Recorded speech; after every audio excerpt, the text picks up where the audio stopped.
As the final buzzer sounded on the Pistons' 2023 season, two die-hard fans, Mickey and Harry, each passed out and witnessed a vision. They were visited by Detroit's very own mascot, Hooper, the stallion ablaze, who told them the only way the Pistons would ever win a championship again was if these two men started a podcast. To be clear, they said, do we really have to do this? I mean, aren't there enough Pistons podcasts already? It seems like this might be overkill. But Hooper dunked on them, right in their face, and said, your team needs you. He presented them with a prophecy.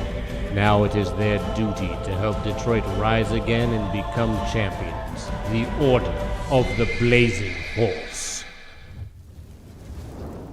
Welcome back to another episode of The Order of the Blazing Horse, your only Detroit Pistons podcast. I don't know if I've gotten this right once, but the only Detroit Pistons podcast based on a mystical prophecy. I am one of your co-prophets, Harry Moros, joined as always by my good fellow, my co-prof with the most on the West Coast, Mickey Jacobs. Harry, I bowled my average this week. My ceiling is no longer leaking rainwater. Hey. And Cade Cunningham is in the All-Star game. What could be better than that? Oh, I don't know. How about a 4-game win streak into the All-Star break? How about the first time the Pistons have had a winning record since 2009 going into the All-Star break? How about being the 6th seed currently, closer to the 4 seed than to out of the play-in, or the 10 seed in the play-in, only being 2 games back from Indiana at 4 and 1 game back from Milwaukee at 5? All that stuff is pretty good. Tell me about this bowling thing, though, bro. Nothing crazy. Just been steady. Just been making my average, which it's hard sometimes. But I'm holding it down. I'm doing my thing, hovering in the 180 range. How is disc golf before we get into basketball? I did get asked to play today when it was 10 degrees outside, and I was like, I can't do it, man. Like, it's so cold, and putting is like so much about finger flicking, and just having your fingers out of gloves for like 2 seconds to flick sucks. So the scores have been like way high. It's still nice to be going out there and like working on stuff. It's all a work in progress. I asked my wife to get me a PDGA, Pro Disc Golf Association membership this year so I can compete in tournaments. And she said, for my birthday, I asked for that. And she's like, not unless you quit historic baseball, because you can't do both those things at the same time. So a bit of a bummer there, but we'll see. Maybe we can get something going on in that way. Well, I would tell you to pick a lane, but I'm a bowler. I bowl on 2 lanes. You don't have to pick. I say you have it all. I say, but don't tell Hannah I said that though. You should definitely consolidate your hobbies. Definitely. She listens. She watches. Maybe we'll see. I wanted to ask you this because I don't know. Do you guys have a bowling team name?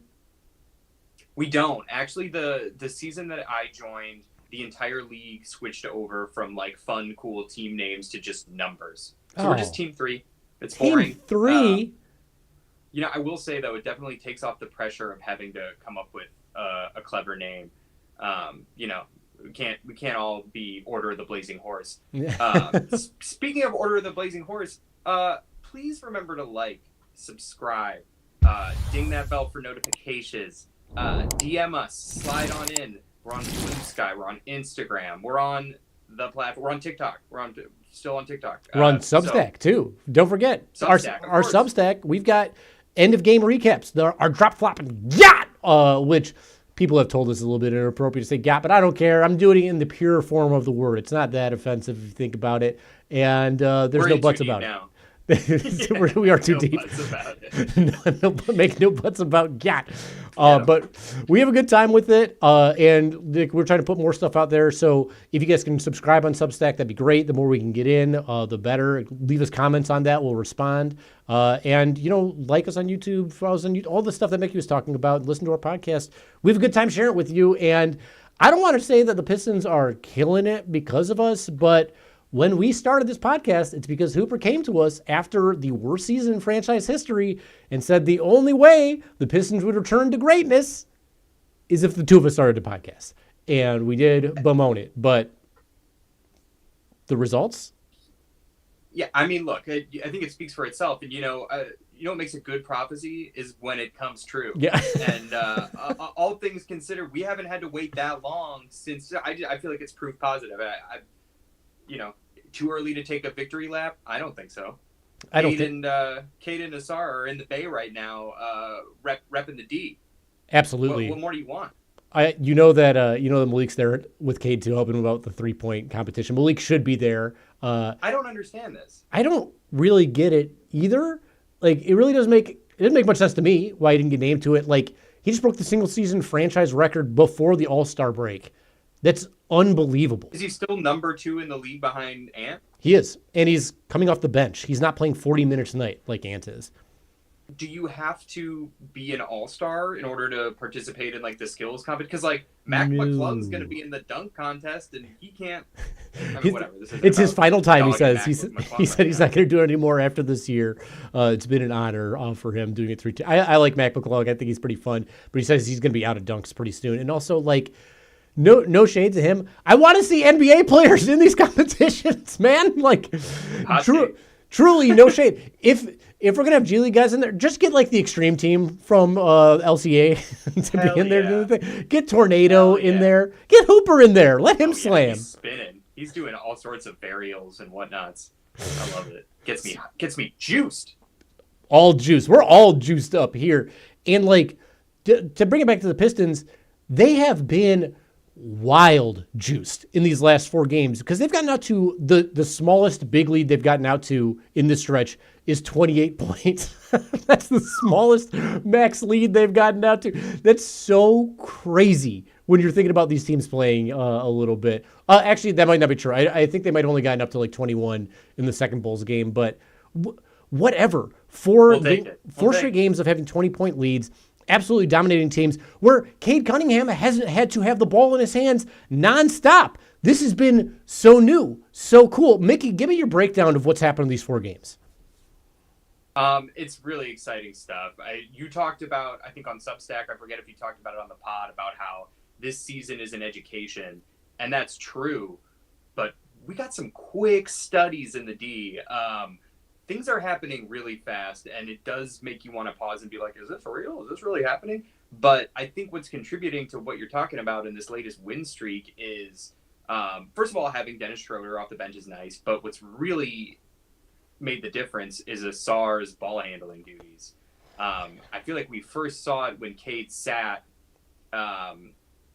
That Philly game. Who was that against? It was that Philly game. Philly, and we lost to a shorthanded Philly earlier in the season. You and I were there. We were there. Your dad was there. He was so mad. Your mom was like, "Is this basketball?" I know she wasn't like actually like that, but it was a terrible game to watch. Yeah, it was nice to see you. They were taking care. Yeah, it was crazy the difference just like since Ausar was tasked with running the offense. Just like something clicked, and I don't know if it's what's going on with Amen over in Houston, or just getting comfortable after coming back from the blood clots, or just like getting those reps with Cade out.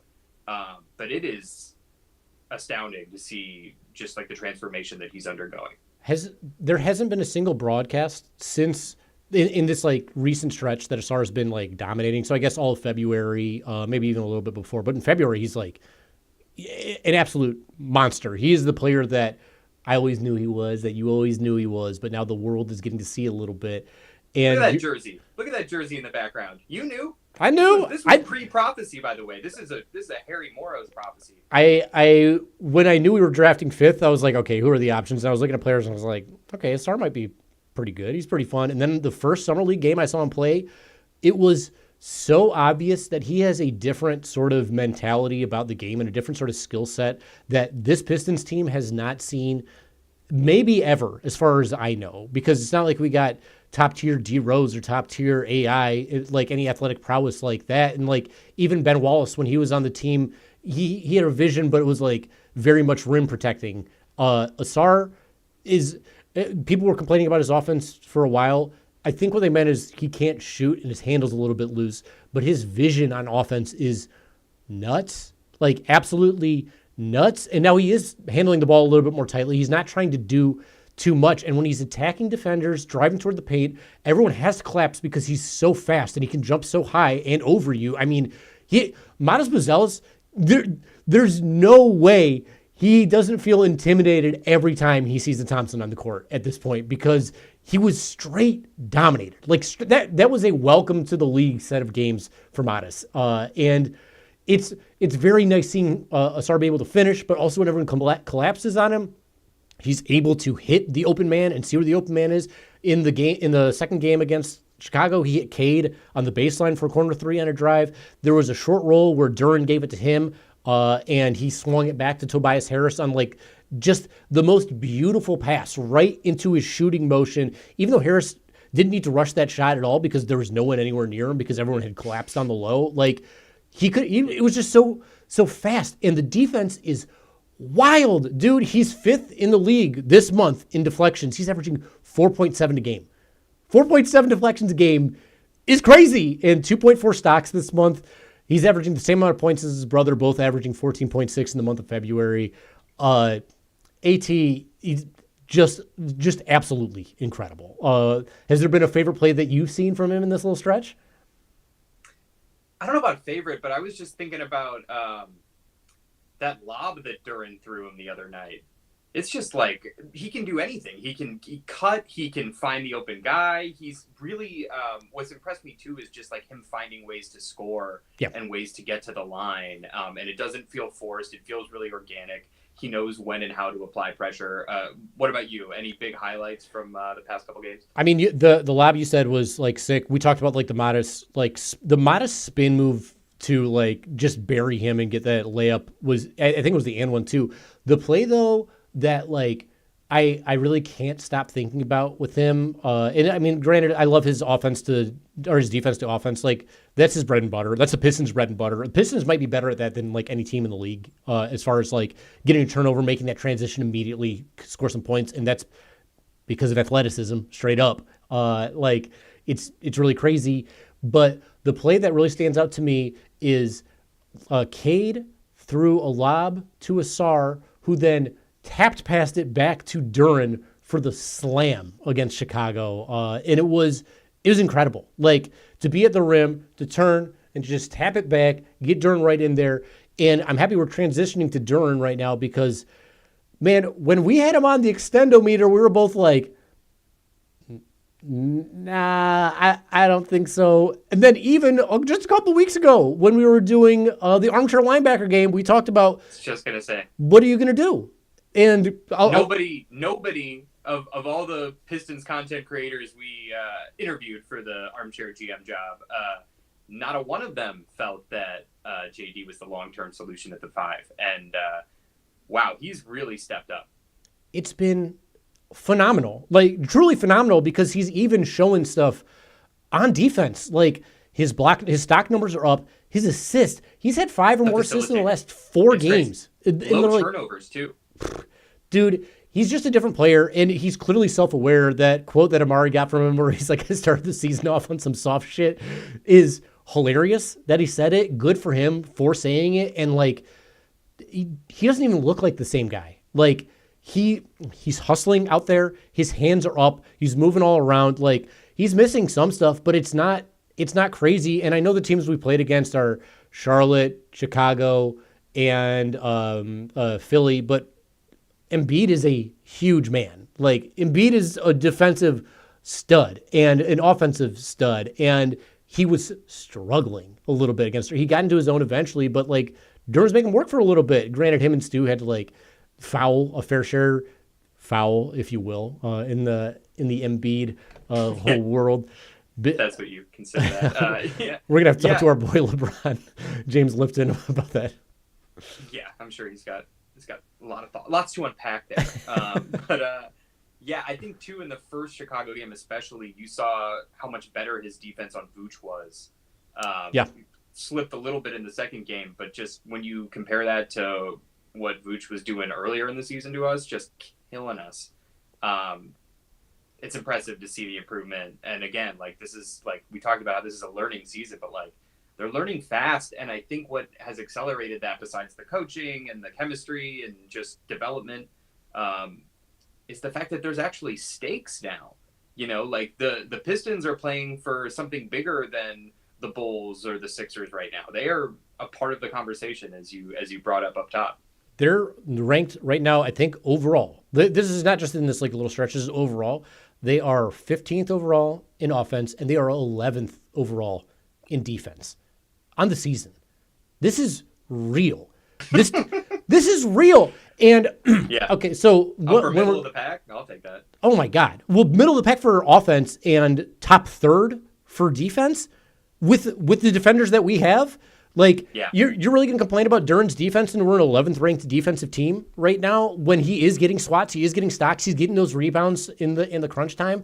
I think he's done enough for me where my extendometer is, yeah, can we talk? Let's talk. And I would talk to all these players right now. Number one priority, get Malik Beasley, get him back on this team. I don't care what it takes. I would rather him than Miles Turner's Lego collection at this point. Like, Duren's playing well enough, and he's young enough, and like, his chemistry with Cade is unreal. Like, I was talking earlier about how hard it is to throw lobs, but the lobs that Cade and Duren and Ausar and Sasser now even a little bit are throwing to each other are sick. Like, it's just great. That's hard to come by. This team as a whole, the chemistry from the top down, that was the message at the beginning of the season, is like, we all want to be on the same page. And they're not just on the same page, they're on the same sentence. They're on the same clause, essentially. Yeah, no, period. But no, it's incredible. And I feel like the only reason we didn't bring up Malik earlier is because that's nothing new. It's been like that all season, and he's just been a constant. What's more exciting is the change. Yeah, I mean, obviously he's electric, and just the threat that he poses at any given moment, and the speed at which he can get hot. I also just love watching him move off ball. Yeah, it's so fun. He is in constant motion, and for whatever he lacks on the defensive end, sometimes he more than makes up at the other end. And yeah, it's just like another day at the office for Bees. What's been really cool is seeing how like Tobias has stepped up, especially since Ivy went down. He has been so fantastic, incredible. It's like, especially like in that Philly game, he woke up, dude, and like he's Revenge. hitting absolutely. Like, he's hitting big shots. He's getting consistent points. He's being like your regular, essentially 20-point scorer, like 19, 20-point scorer out of him. And so, like, now we got Beasley getting 20 points. We got Tobias getting 20 points. We have Cade getting 30, 40 points, like, on every friggin' night. We haven't even talked about Cade Cunningham at all. We'll get to it in a little bit. Again, it's nothing new. It's nothing new. Duren's a double-double machine right now. Ausar has scored in double figures every game this month. This team is woken up, and we talked a little bit about like the defensive deficiencies of Beasley and of Tobias Harris, and we didn't even talk about Tim Hardaway Jr. in that department. Tim Hardaway Jr. stays taking charges. That's a defensive skill set. Malik Beasley gets way more steals than I think he gets credit for. Yeah. It's kind of a lot, and he's been throwing it down lately too. I'm loving seeing the Bees dunks. Like, more than a few hammers.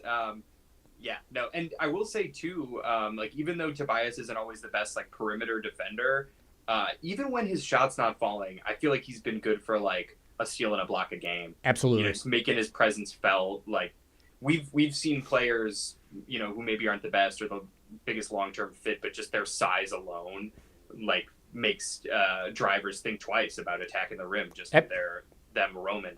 Absolutely, I feel like he's kind of dangerous defensively in the lane. That's like his go-to spot. He knows where they want to put the ball. He knows what to do with it, and he's been turning stuff in transition too. He's caught some lobs. Like, I didn't love the end of game play. I think it was against Atlanta where Cade from out of bounds threw the lob to him at the end. I was like, just choose literally any other player on this team because Tobias is like the least athletic. Did anybody get open? It was a script. I feel like those are like, and a version of that play has worked twice thus far. Yes. But no, I agree. That was not the best. I don't know where to point the finger on that one, but it's a good play to me. Just I would choose a different player to do it to, despite Tobias being a good player.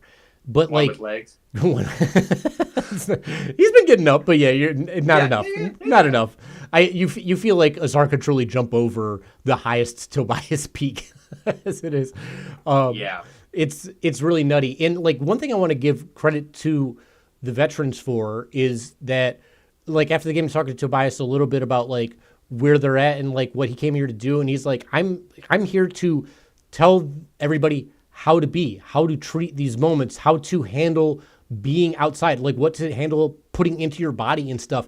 I think even though his on the floor impact has been good, better than I thought it was going to be, like way better than I thought it was going to be, even though it started out shaky at the beginning of the season, it's just been all the off the court stuff has been so friggin' impactful. The intangibles off the court are wild. And I said this on Blue Sky the other day, but I don't even feel like they have to go star shopping next year because we don't know what we have in Ivy yet. We don't even know what we have as far as peak Ausar, peak Ron, peak Ivy, peak Duren, peak Cade are. Cade's 23. We can't forget, he's 23 years old. They could be better.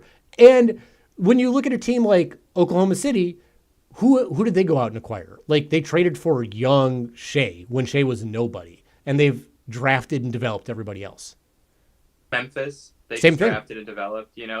If they're not in any rush, why should we be? These are teams that have like gotten deep into the playoffs and just did it the right way.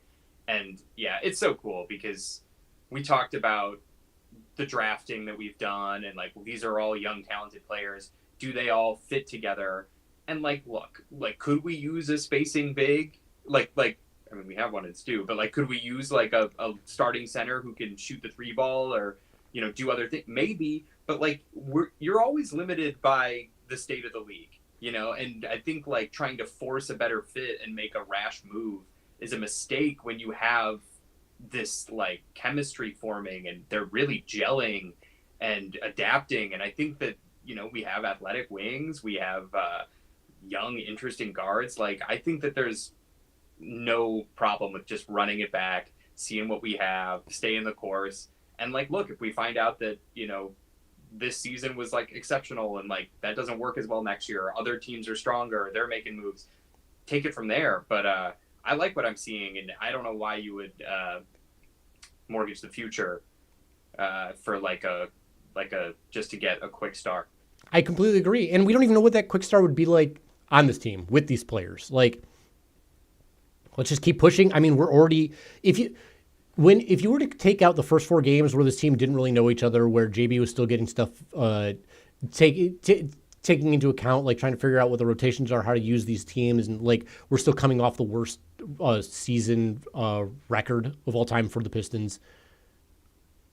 Then that means this team would be 29-22, 7 games above 500. That's insane to think about. Like just that stretch, just that streak.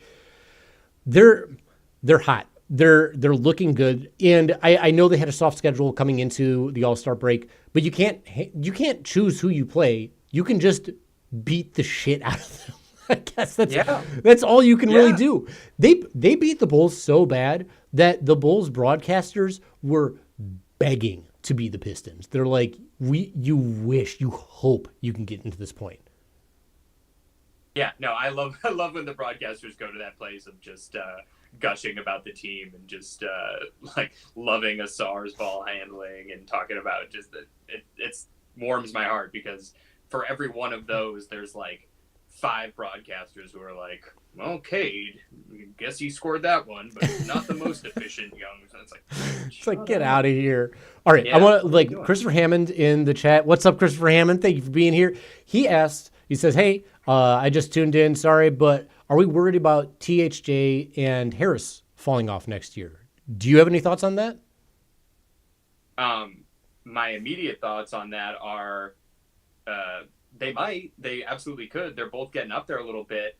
I believe they're both expiring next year. Mm-hmm. So I don't see it as a huge issue. Unless the decline is so steep that they're just like unplayable from now to then. But I don't see that happening necessarily. And I think unless like a really great opportunity crosses Trajan's desk, like I'm not worried about it. Are you?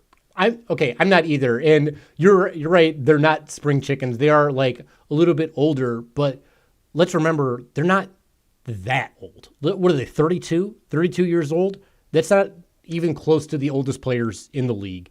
And they're not guys who are physical dominators. Like it's not like their skill set was ever like, oh, I'm the quickest, I'm the shiftiest or anything like that. They play with their brains and they play with their shot. Like when we talk about Tobias Harris, we were just talking about how even though like he's getting beat defensively, like off the dribble and stuff in the lane, he's great. How much worse is that really going to be next year if he gets even slower on his feet? He's getting beat nonetheless, but if he's in the right spots, his hands can always do that. It's not like his arms are going to slow down to his particular part.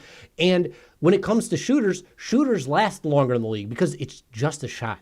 Ray Allen played for forever. Steph Curry is old as hell. Like that's what Tim Hardaway Jr.'s skill set is. He's taking shots, and he's a streaky shooter, and that's super fine. Like that, we've been over this in the past. Like the Pistons have so many players who are, I hope you can be hot tonight shooters, that it doesn't matter if they're not hot on a single night. So if they're there for an expiring year and things fall off, okay, then you look for a replacement in the following year. It's just something to like take into account. That's just the nature of basketball. But what they mean to this team chemistry-wise, it's so important. I'm not sure like how many podcasts basketball-wise everyone's listening to, if they listen to like All the Smoke or like if they're listening to whatever JJ Redick's podcast was. But in a lot of basketball player-driven podcasts, they talk about the importance of vets being there. Just saying like, yo, this is how to live the game. This is how to live outside the game. You need mentors in your life. You need role models to tell you how to be.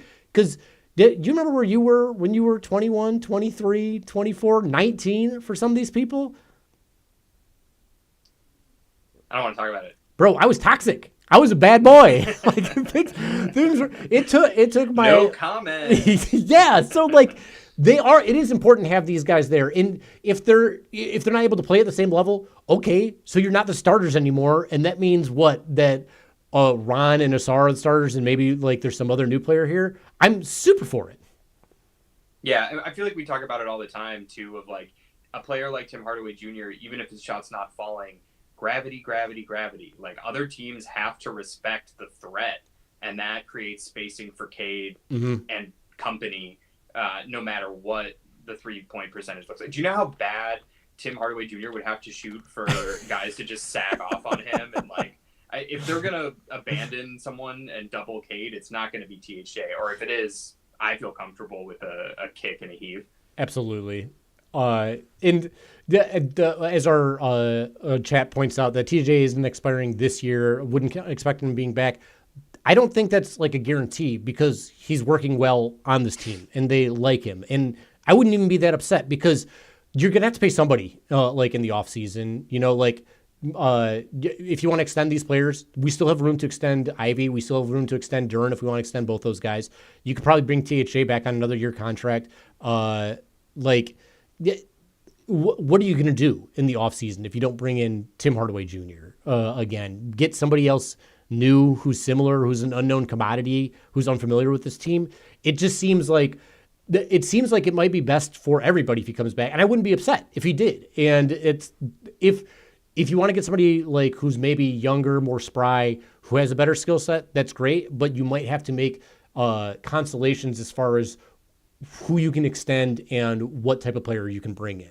So one way or another, I'm happy with how they're playing right now. I wouldn't be upset with both of them on the team next year. And quite frankly, I wouldn't be upset if this team essentially was what they were. Can we talk a little bit about the sort of, we've briefly touched on it, but how wild, I agree, Beasley needs to be the priority. That's about what I'm going to get into. Beasley, Ausar, and Stu are huge impact players on this team, and they're all playing sub 25 minutes a game, some sub 20 minutes a game. It's like, that's out of control that we have two of the best defenders in the league, statistically speaking, and they're both playing under 25 minutes a game. And one of the best shooters in the league.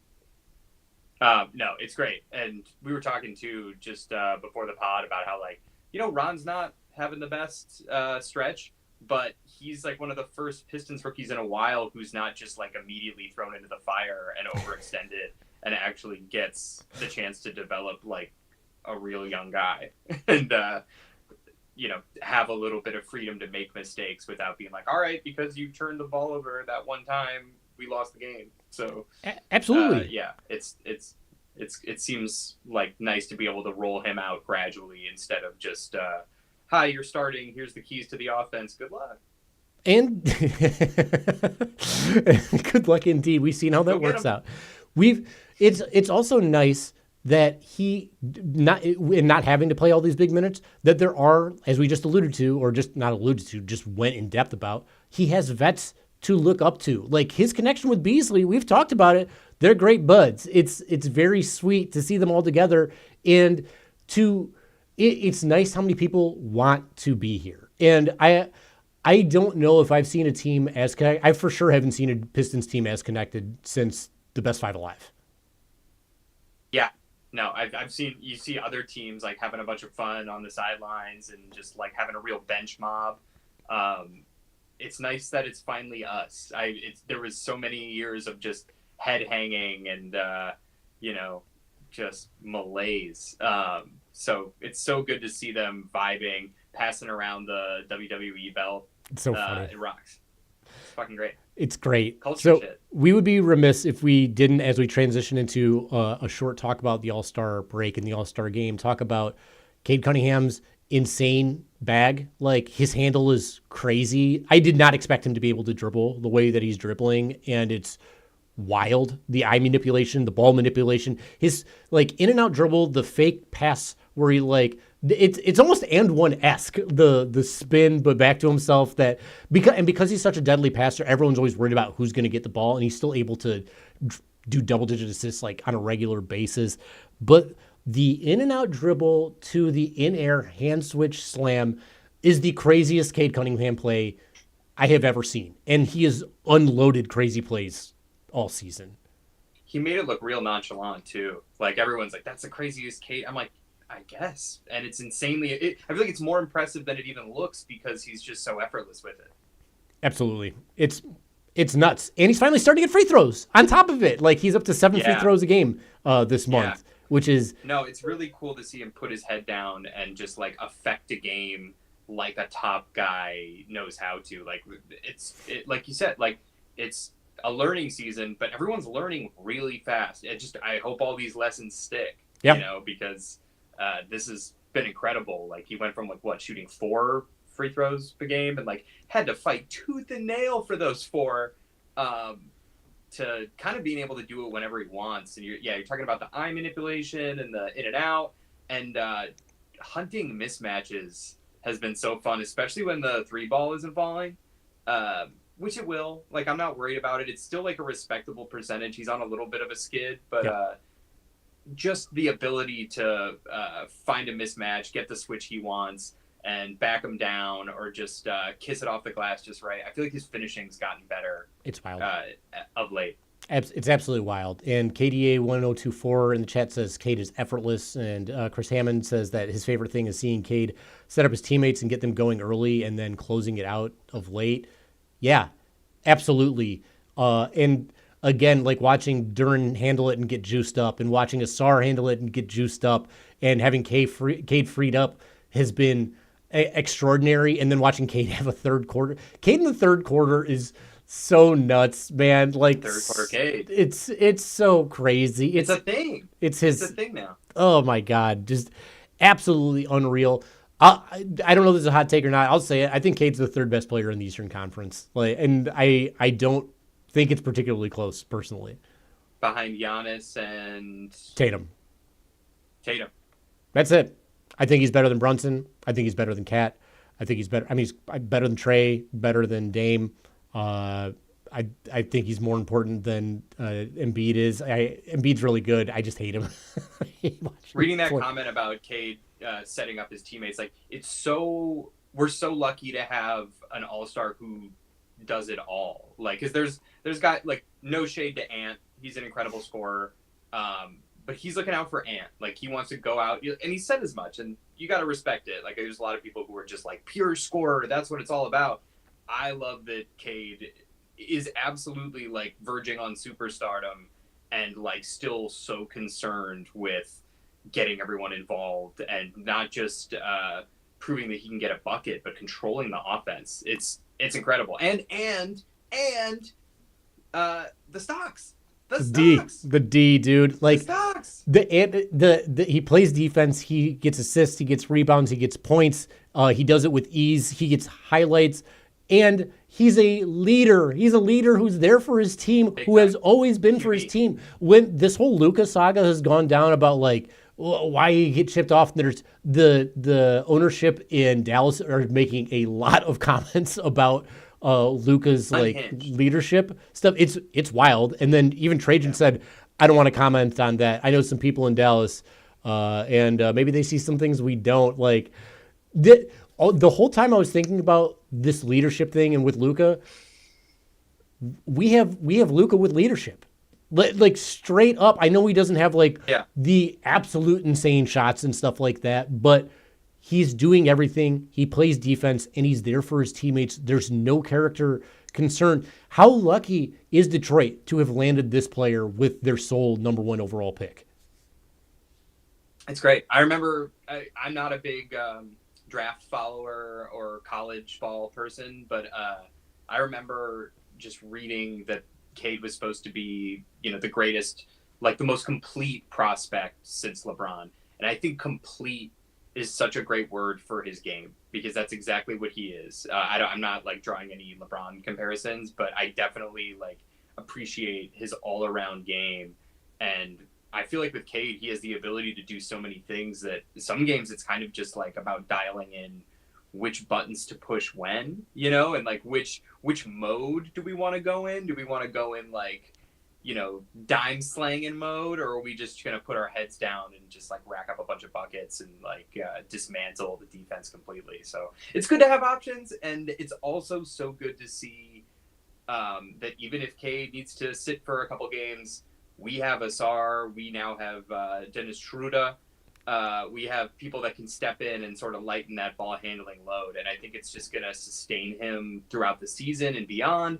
And I just think it was the perfect, like, we talked about like mid-level moves. This was a perfect mid-level move. You could even call it small, but I think it's actually impacting the team in a big way without costing literally anything. Yeah, I mean, a second. It cost. Well, we gained some seconds too, so we actually like netted 2 seconds and Schroeder. So like, pretty good. We did lose Wendell, and I liked Wendell. I thought he was great. I liked his interactivity with the team, and like, it was nice having him here. Appreciate his service, but that's also basketball. Like things happen. You have to like move on. We'll see what's up with Lindy Waters. Trajan apparently really liked him, and we haven't seen too much yet, but we will see some. But we are going to see more of Cade and Ausar. We'll see Ausar tonight, I believe, for the Rising Stars game. Playing with his twin bro, as far as if I recall correctly. So that'll be really fun. It's those two and Bilal Coulibaly, and also I think, oh my lord, Toumani Camara. So like that, the defense on that team is going to be so nuts, like just so nuts. And you were telling me the format for the All-Star thing is like the winner of the Rising Stars game plays against one of the 3 All-Star teams? I think so. Okay. I think I'm getting that correctly. I don't want to speak out of turn. Maybe the chat can weigh in on this, but as I understand it, there's the 3 teams, the old guard of American stars, and then the young guns like the Cades, the Brunsons, and the Anthony Edwards, and then there's the Euro stars from across the pond. I gotta say, like, that seems like a tough team to contend with. And then the winner of the Rising Stars game, the youngins, will then get to compete against one of those 3 other teams. So that's a lot, but I'm excited to see Ausar play. I'm excited to see Cade play. I agree that it's weird that Malik is not in the 3-point contest, and as much as I love Cade, would not be like my first, second, third, fourth, or fifth pick of All-Stars to. I mean, he's shooting like 35 from 3. Like it's respectable at his volume, but it's not like necessarily most. I mean, whatever. Maybe he surprised everybody. I'm interested to see how it goes. because I do think like he's a pretty good shooter. He's got like a pretty good stroke, and this is like the 3-point contest is so interesting because it's not like you're in game where you have a defender running at you. It's just like you're from your spots. Can you just dial in this moment and like do your thing? So he's got a chance. I'm not gonna put money on Cade necessarily, but like maybe. I was gonna ask, do you think he has more success in the 3-point contest or in the All-Star game itself? I hope in the game itself, because what I'm excited about with this format is that teams actually want to win and have some serious pride on the line. Like, I don't think the old guard wants to lose to the young guys or the Europeans, and vice versa all the way around. I think everybody's got like some sort of chip on their shoulder instead of just like stepping out on the logo and heaving, which they'll still do. But right. I think there's no game clock either, so it's just the first to a certain amount of points. Oh my God. Chris Hammond says last Piston in the 3-point contest was Rip. Is that true? That's crazy. If so, I can't believe we didn't even get like Kennard in there when he was a Piston, or were his numbers not as, I don't know. We were just such a bad team. Like at that point, was he part of the Blake year? But even then it was just like disappointing as a whole. Yeah. So I don't know. I'm hoping he has some success in the All-Star game as well. I'm happy to get as much Cade in there as possible because I've been telling my friends about Cade for forever, and they're finally starting to see. And I want everyone to. I can appreciate players on different teams. Like I really can. I love watching Shea play. I love watching Jokic play. I want the people who don't follow Detroit basketball to be able to enjoy and witness what Cade Cunningham brings to the game, because I feel like it's a skill set almost nobody else in the league has. And I want as many people to appreciate him as possible, and I want as many people to enjoy great basketball as possible, ethical hoops as possible. We're fans. We're fans of this game, and it was so cool during the his Rising Stars game, of which he was Rising Stars champion, or MVP and champion. Everyone else was just trying to show out and do crazy dunks, and he was running sets. He was running the offense, and I think that is what could set his team apart. I think a lineup of Cade, Ant, J-Dub, Mobley, or Triple J and Mobley would be really tough. Pretty much everyone can shoot. I think the shortest guy in the lineup is J-Dub at like 6'5", 6'6". And they got fresh legs, so I would like to see them actually go out there and compete and not just but Cade's going to be throwing some lobs. He's going to be working a spin move, maybe that little reverse lay, the patented Cade reverse lay. At the beginning of the season, I was like, oh, that's his move. And then after a while, I was like, oh my God, he has so many moves. It's like, that is one of so many. So nuts. Yeah. I'm looking forward to seeing how he does, because I remember in like the U.S. Select team when we got to hear all the rumblings of like, oh my God, Cade Cunningham is like crazy, like best player on the court, right? And I think part of that is because, and then people were like disappointed in the regular season play. I think part of that's because he was surrounded by other very good players, and now on this team. We're starting to see that more, like players who are very good in their specific skill sets, especially as of late, like with Ausar and with Duren, with Beasley, and like when you see it in the All-Star game, it's just gonna be crazy. Especially if he takes the way that he's always played the game, which is like about the team, not about the him. It's just gonna shine. Yeah, but although you could have the most, if him and Brunson are on the floor at the same time, you have the most ethical and unethical backcourt. They kind of balance out a little bit. But no, I'm excited about the lineup I said. I don't know if they're going to run it that way or if he's going to get the minutes he should, but I'm way more interested in seeing those guys than like, Hero's been great. Brunson's very impressive, but like that's the squad I want to see. It's like real two-way ability and ethical hoops. Ethical hoops. We're here for ethical hoops. We're here for just the Cade Human Highlight Show. Wonderful stuff. And as you brought up before, post All-Star and pre-All-Star, the newest addition, let's say the newest addition to the Pistons who's getting the most minutes and the most hype has been Dennis Schroder, who is filling the role. Schroder!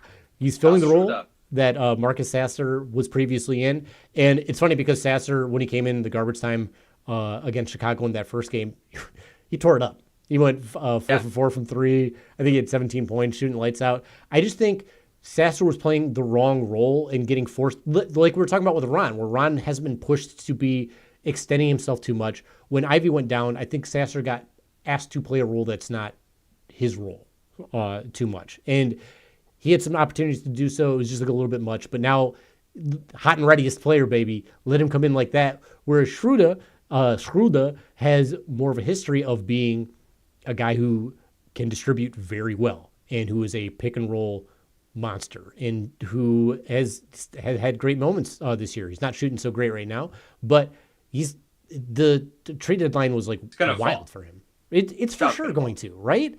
And he's throwing dimes. He's not turning the ball over too much. He's doing what you need him to do right now. And I think there's only room to grow. I remember especially watching him as a Laker play in the playoffs against the Warriors and just really give Curry hell.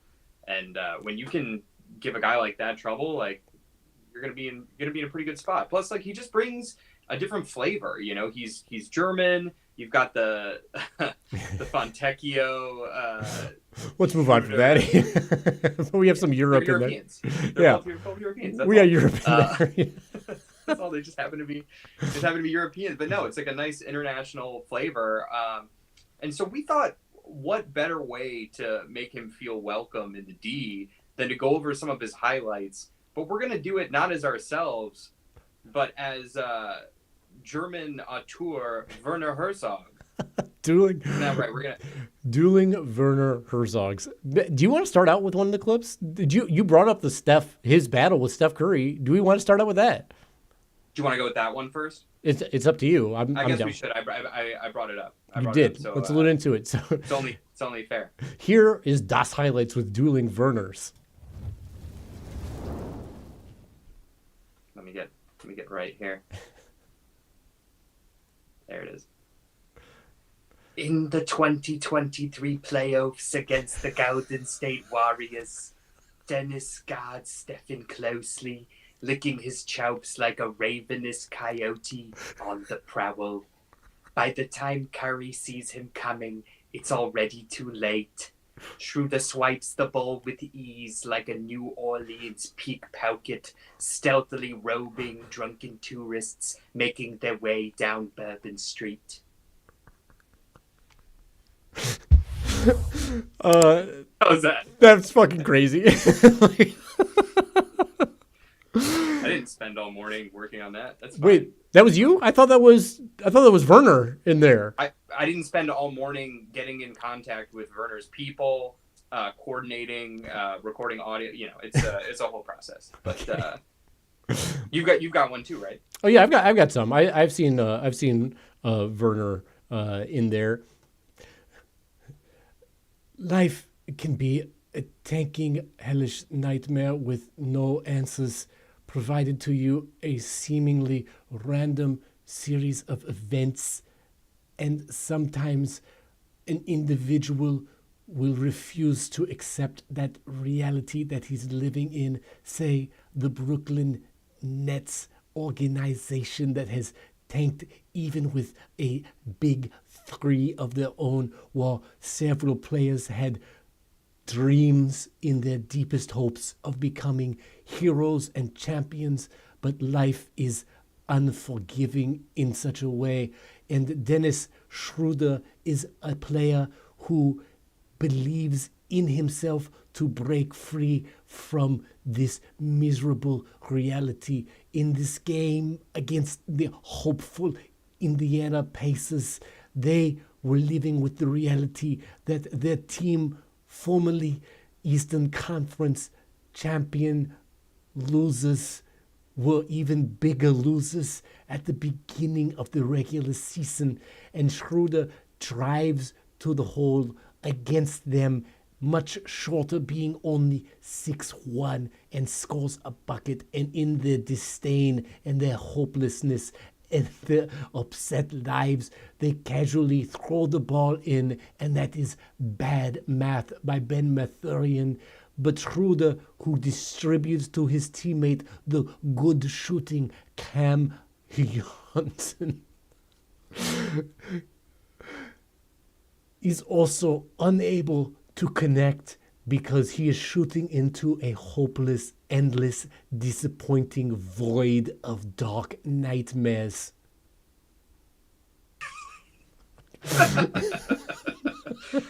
We've all shot it. A little rambly there by Werner.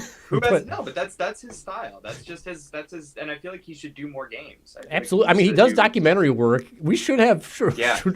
It'd be fun if we ever get onto the watch along stuff. We should do just watching games as Werner. Yeah, that sounds great. Narrating the game. Give me another one, Mickey. So there was this one crazy, like half court shot that he hit. I want to. Oh, here we go.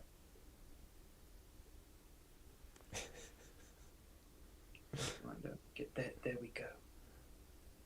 Start reading here. With precious moments left in the heft, Dennis throws up a prayer from the logo.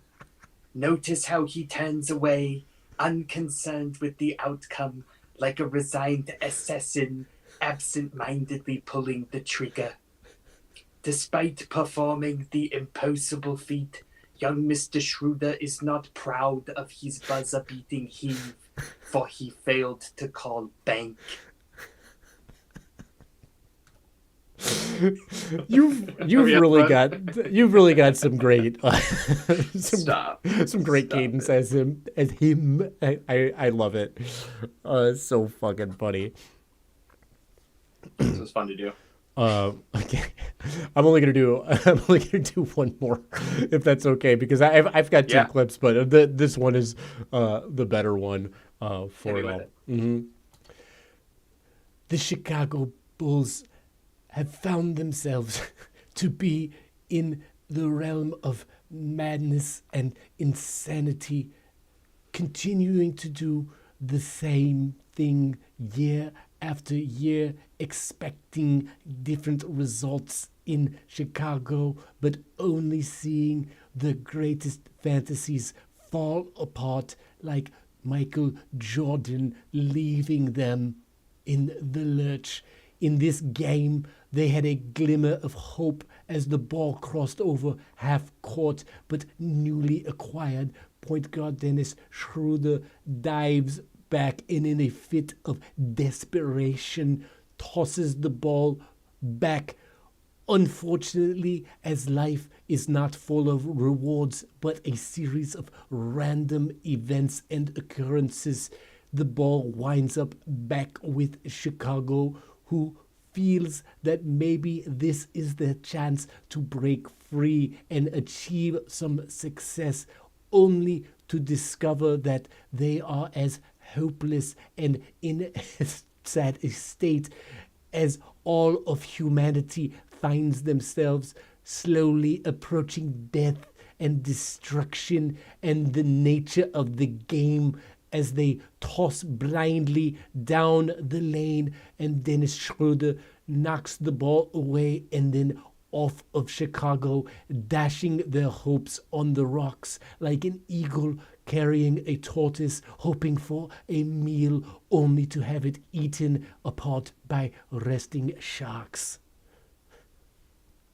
Amazing. Okay. I love the nature allegories. I feel like that's so his thing. Yeah. You know, the hawk throwing the turtle on the rock. I felt that. Shout out to Terry Pratchett in the book Small Gods. I might have been influenced by that a little bit, but here we are. Big wreck. I got one more. You got one more. All right, let's do this one more. Let me get lined up here. This next clip is not so much a highlight as a living document of swagger personified. As he dribbles in the half court, Dennis taunts his opponent like a schoolyard bully, all the while keeping the ball on a string like so many yo-yos. This has been my favorite segment that we've ever done. Like, there's been a lot of fun, and it appears that the chat has left us. Well, I guess this is just for you, baby. This is just for the love of the game. That's fine by me. We're gonna have to have Malik Beasley on here at some point. Eat his own shoe. We'll get Malik Beasley eating his own shoe. Great reference. Great reference. Oh my God. Where are all the orders film heads at?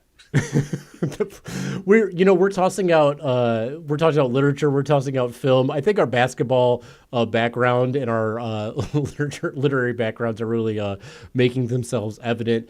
But I'm personally very excited for Schroder to be like with this team. I think with like a little more time, he is going to be like a pretty significant part of the squad. And like he played some with Cade and they connected pretty well. I think Cade hit him for a 3-point assist and he had a drive that went up for a bucket as well. The shooting will go up. The assist numbers are big. He's just a force. And defense, we saw the hustle. He's already, that's what I was going to say. I was going to say that he's already a dog, much like Detroit, where packs of wild pit bulls roam the street, discarded like trash, much like Detroit's roster, and like they hope the Bulls in Chicago will be in the following seasons. But Schroder is a dog. Like, that's already in him. We have dogs up and down this squad. So happy he's part of it. So happy that the team's doing well. And I'm so happy we just get to watch this friggin' team. This has been so nice, man. Yeah, I'm excited about Dennis, and I agree. I think that perhaps he has found a home in Detroit. I don't know how we would say Detroit. That's a tough one. But he also has a history with Beasley. I think they used to play in high school. So it sounded like they were on the Lakers together, and also when Schroder was on Atlanta, Beasley was like a kid in Atlanta, and he used to come to like the games, and they'd interact in that way as well. Super cool. Awesome Love history. That. What a fun connection. But yeah, no, I think he's absolutely serviceable and is gonna be huge, especially when Cade needs to sit. 100%. But pretty impressive, by the way, just how like durable our guys have been. Yeah. Shout out to Trajan for getting those guys, for focusing on availability. I'm going to give a shout out to Ryan Matthews of Pride of Detroit. He always says the best ability is availability. And these guys are all there. They're all playing games. They're barely missing any time. The biggest injuries have been the Ausar blood clots from last year and the Jaden Ivey leg break, and everything else has been like the boys are in town. They're always around. They're always available. And I love seeing that Ivey's been at the games too, supporting these guys. So like it's just been nice. It's been wonderful. I can't wait to see how Cade does in the All-Star. Let's hope that Ausar tears it up in this game, feeling everything so good. I can't wait to see him and his brother playing together. That's going to be so fun. They've got some great chemistry, obviously, as well. But again, if you can, like, subscribe on here. Put on the notifications so you know when we're coming up. We love interacting with you on the chat. Get at us on the pods. We're on Apple. We're on Spotify. Seriously, follow us on Substack. The more you can get on us on Substack, the more content we'll be able to put out, and the bigger projects we can do. We'd love to see if we can get some watch-alongs going, but we're only going to do that if we get more people coming on a regular basis. We would love to get up to 50 subscribers on Substack if possible. We'd love to get over 100 subscribers on YouTube. That's, I think, our number one goal here so far. So leave us a comment. If you leave us a review, we'll read it. We'll read it out here. We'll give you guys some shout-outs and stuff. And Nikki, do you have any final thoughts before we leave in our usual way? Not really. Just if you have any ideas for us too, any things you like, any things you didn't like, but especially things that you like, where we would love to hear about that. And yeah, like any games, any interviews, any sort of things that we're doing that you want to see us do more of, do less of, we're open to it. We can take a note. We're used to it. And we love doing what we're doing. So thanks for hanging with us, and please keep continuing to do so. Thank you so much. And as always, from the Order of the Blazing Horse.